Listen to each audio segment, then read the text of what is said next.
ತಾತ, ಇವ್ರನ್ನ ನೀನ್ ನಂಬೇಡ. ನೋಡಿ ಮಾವ, ನೀವು ಈ ಮನೇಲಿದ್ದು ಇನ್ನೂ ಸಮಸ್ಯೆಗಳಾಗೋದು ಬೇಡ. ಈಗ್ಲೇ ಇಲ್ಲಿಂದ ಹೊರಡಿ.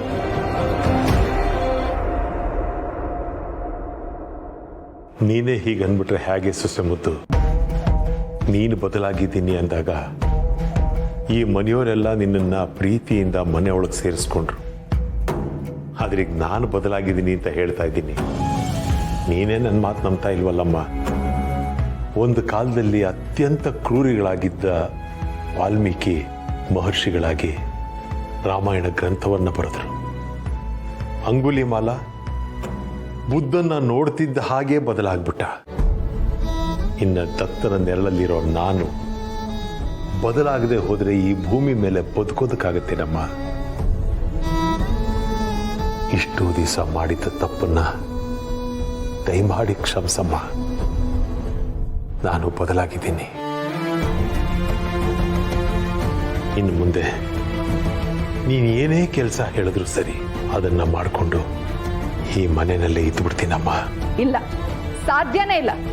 ಬೆಂಕಿ ತಣ್ಣಗಾಗಿದೆ ಅಂತಂದ್ರೆ ಅದನ್ನ ನಂಬೋಷ್ಟು ದಡ್ಡಿ ನಾನಲ್ಲ. ನಿಮ್ಮನ್ನ ಈ ಮನೇಲೆ ಇರೋಕ್ ಬಿಟ್ರೆ ಈ ಮನೆನ ಸುಟ್ಟು ಬೂದಿ ಮಾಡ್ಬಿಡ್ತೀರಾ. ಹೊರಡಿ ಇಲ್ಲಿಂದ.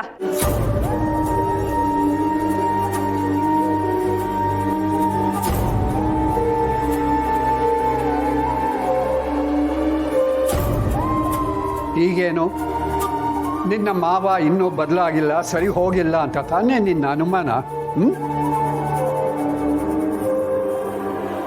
ನಿನ್ನ ತಲೆ ಮೇಲೆ ಕೈ ಇಟ್ಕೊಂಡು ಆಣೆ ಮಾಡು. ನೀನು ಬದಲಾಗಿದ್ದೀಯಾ, ಸರಿ ಹೋಗಿದ್ದೀಯಾ, ಇನ್ನೊಂದು ಸಲ ಇದೇ ಥರ ಮಣ್ಣು ತಿನ್ನೋ ಕೆಲಸ ಮಾಡೋದಿಲ್ಲ ಅಂತ. ನನ್ನ ಮೇಲೆ ನಾನೇ ಆಣೆ ಮಾಡಿ ಹೇಳೋ ಥರ ಮಾಡ್ತಿದ್ದೀರಾ. ಇಷ್ಟೆಲ್ಲ ಆದರೂ ಇನ್ನೂ ನೀವು ನನ್ನನ್ನು ನಂಬಿಲ್ಲ ಅನ್ನೋ ಹಾಗಾಯ್ತು. ಏನು ಯೋಚನೆ ಮಾಡ್ತಿದ್ದೀಯಾ? ನೀನು ಬದಲಾಗಿರೋದು ನಿಜಾನೇ ಆದರೆ ನಿನ್ನ ಮೇಲೆ ನೀನೇ ಆಣೆ ಇಟ್ಕೊಂಡು ಬದಲಾಗಿದ್ದೀನಿ ಅಂತ ಹೇಳು.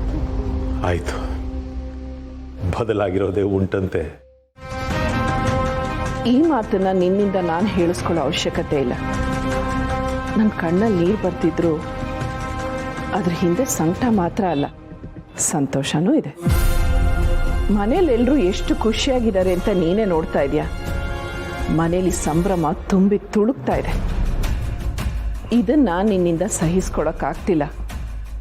ಮೊಸರಲ್ಲಿ ಕಲ್ಲು ಹುಡ್ಕೋ ಹಾಗೆ ಈ ಮನೆಯಲ್ಲಿ ಯಾರ ಕಣ್ಣಲ್ಲಿ ಕಣ್ಣೀರಿದೆ ಅಂತ ಕಣ್ಬಿಟ್ಕೊಂಡು ಹುಡುಕ್ತಾ ಇದೆಯಾ. ಈ ರೀತಿಯೆಲ್ಲ ಮಾತಾಡಿ ನನ್ನನ್ನು ಕುಗ್ಗಿಸ್ಬೋದು ಅಂತ ಅನ್ಕೊಂಡಿದ್ರೆ ಅದು ಜನ್ಮದಲ್ಲಿ ಸಾಧ್ಯ ಇಲ್ಲ. ಪರವಾಗಿಲ್ವೇ, ಸ್ಮಶಾನಕ್ಕೆ ಹೋದವಳು ವಾಪಸ್ ಬಂದಿದ್ರು ನಿನ್ನ ಅಹಂಕಾರ ಮಾತ್ರ ಕಮ್ಮಿ ಆಗಿಲ್ಲ. ಈ ನಿನ್ನ ಅಹಂಕಾರದ ಜೊತೆ ನೀನು ಮಣ್ಣಲ್ಲಿ ಮಣ್ಣಾಗಿ ಹೋಗಿದ್ದಿದ್ರೆ ಚೆನ್ನಾಗಿರ್ತಿತ್ತು. ಆದರೆ ನಿನ್ನ ಆಯಸ್ಸು ಗಟ್ಟಿಯಾಗಿತ್ತು ಅನ್ಸುತ್ತೆ, ಉಳ್ಕೊಂಬಿಟ್ಟೆ. ಹಣೆ ಬರಹ ಬರೆಯೋನು ದೇವ್ರು. ಅವನು ಏನು ಬರೆದಿರ್ತಾನೋ ಹಾಗೆ ಆಗತ್ತೆ. ಅದನ್ನು ಬದಲಾಯಿಸೋಕ್ಕೆ ಯಾರಿಂದನೂ ಸಾಧ್ಯ ಇಲ್ಲ. ಅವತ್ತು ನನ್ನ ಆ ಸ್ಥಿತಿಗೆ ಕಾರಣ ಏನು, ಯಾರು ಅನ್ನೋದು ನನಗೆ ಚೆನ್ನಾಗಿ ಗೊತ್ತು.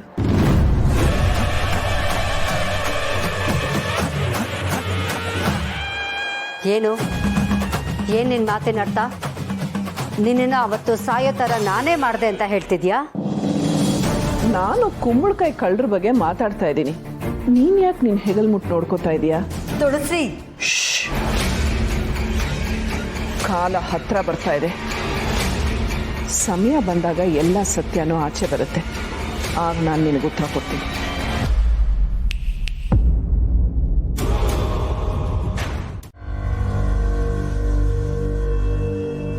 Hello, police inspector.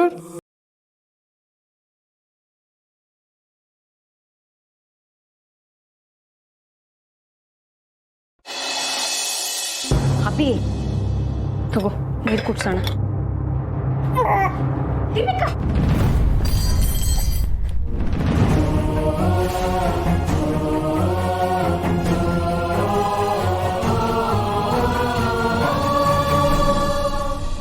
ಏನ್ ಮಾಡ್ತಿದ್ಯಾ ನೀನು? ಮಗುಗೆ ಬಿಕ್ಳಕ್ಕೆ ಬಂದಿದೆ, ಅದಕ್ಕೆ ನೀರು ಕುಡಿಸ್ತಿದ್ದೆ. ಮಗುಗೆ ನೀರು ಕುಡ್ಸಕ್ ಯಾರು ಹೇಳಿದ್ದು ನಿನಗೆ? ಅದಿನ್ನೂ ಹಸ್ಕೂಸು, ಅದಕ್ಕೆ ನೀರು ಕುಡಿಸ್ಬಾರ್ದು ಅಂತ ನಿನಗೆ ಗೊತ್ತಿಲ್ವಾ? ಹೌದಾ ಅದಕ್ಕೆ ನಮಗೆ ನಿಜವಾಗ್ಲೂ ವಿಚಾರ ಗೊತ್ತಿರಲಿಲ್ಲ. ಹೌದು ಪೂರ್ಣಿ, ಸಾರಿ. ಬಿಕ್ಳಕ್ಕೆ ಬಂದಾಗ ನೀರು ಕುಡಿಸ್ಬೋದು ಅಂದ್ಕೊಂಡು ನೀರು ಕುಡ್ಸೋಕೆ ಹೋಗಿದ್ದೆ. ಗೊತ್ತಿಲ್ಲ ಅಂದರೆ ಕೇಳಿ ತಿಳ್ಕೋಬೇಕು. ಮಗು ನೋಡ್ಕೊಳ್ಳೋದು ಅಂದರೆ ಅಷ್ಟು ಸುಲಭದ ಕೆಲಸ ಅಂದ್ಕೊಂಡಿದ್ಯಾ? ಮಗು ಮೇಲೆ ಪ್ರೀತಿ ಕಾಳಜಿ ಇದ್ರೆ ಸಾಲದು, ಅದನ್ನು ಹೇಗೆ ನೋಡ್ಕೋಬೇಕು ಅಂತ ತಿಳ್ಕೋಬೇಕು.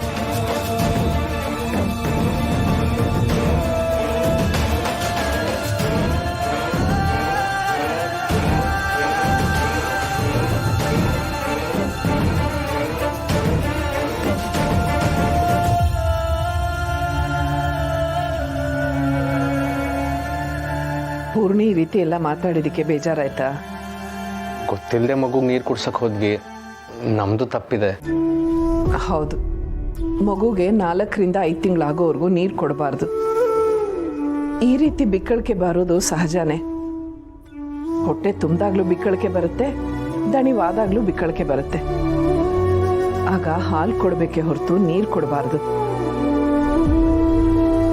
ಅಕ್ಕನ ಮೇಲೆ ಕೋಪ ಬರ್ತಾ ಇದೆಯಾ?